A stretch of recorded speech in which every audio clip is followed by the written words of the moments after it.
Well, hey everyone, I hope that you are having a great day. So many of you know that I am a huge sports fan.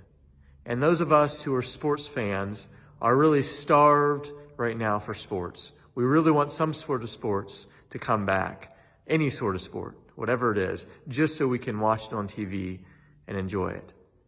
And so myself and many other sports fans were really excited when it was announced that there was going to be a big documentary coming out about the 1990s Chicago Bulls.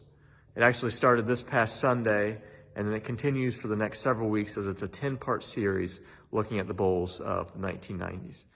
And I was really excited about this, not just because I'm a big sports fan, want sports to come back, but because I was a huge fan of the Bulls in the late 80s and the 90s. Most importantly, because their superstar player that everybody knows, Michael Jordan, had the best last name ever. I just loved his last name. And so I have here actually a book that was one of my favorite books growing up. I used to love to read it over and over again. That's a book about Michael Jordan. And then I have a jersey that I used to wear all the time. You can see it's a Bulls jersey. I actually had 2 or 3 different Bulls jerseys. I even remember in the mid-1990s, there was a player for the Chicago Bulls named Steve Kerr, and I got my hair cut just like his so I could match him. Now, the reason they're doing this big documentary on the Chicago Bulls was because in the 1990s, the Chicago Bulls won 5 NBA championships, and by that point, they were probably the greatest team ever. But behind the scenes, after they won that 5th championship, there were a lot of problems. They didn't know if the coach, Phil Jackson, if he was going to come back, and he wasn't sure if he wanted to come back. There were other players complaining that they didn't want to be a part of the team. A couple of the star players asked to be traded. Michael Jordan didn't know if he was going to come back. It was just a mess behind the scenes. There's all sorts of acrimony. And so it looked like the dynasty was just going to fall apart. But then they all decided in the summer of 1997 to come back and try for one final NBA championship. And so there's all this footage of that last year that chronicles the season where they were trying to gain one last championship together. And it was a real mess behind the scenes. That's what the whole documentary is about. But ultimately, they do end up winning one final championship. And that just made me think that we often don't know what's happening in the lives of people around us.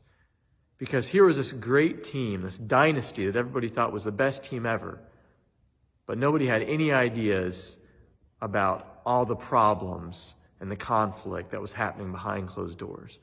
And that's how it is with so many people that we have in our lives. Because every day we encounter all sorts of people, from the loved ones that we live with, to people out and about and grocery stores, or workplaces, wherever. Every day we encounter all kinds of different people. And so many of them are dealing with things in their lives that we have no idea about. Perhaps struggling with things that we could never imagine that they're going through. And this should humble us, because oftentimes we're really quick to judge people, to judge how they're acting, how they're behaving, why they're acting in such a way. But the reality is that we don't know what people are going through, and we don't know even the circumstances that people have had in the past, what they've been through in their past. We don't know how they were raised. And this is not a license to just say, oh, well, people have had really bad experiences, so anybody can act however they want. We shouldn't judge people at all. That's not the point.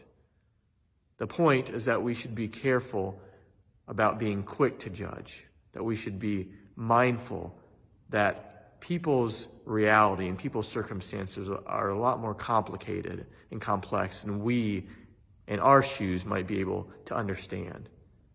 And so as we strive to love people like Jesus and serve people like Jesus, care about people like Jesus, we need to also think about where they're coming from and what shapes their reality, what circumstances, what difficulties they might be facing in their lives. And that will help us to be a little less judgmental and maybe a little more loving towards them. So I encourage you to think about that as you interact with people in your everyday lives, from your loved ones in your home to those that you see out in the store or anywhere else. Think about that this week, and take care.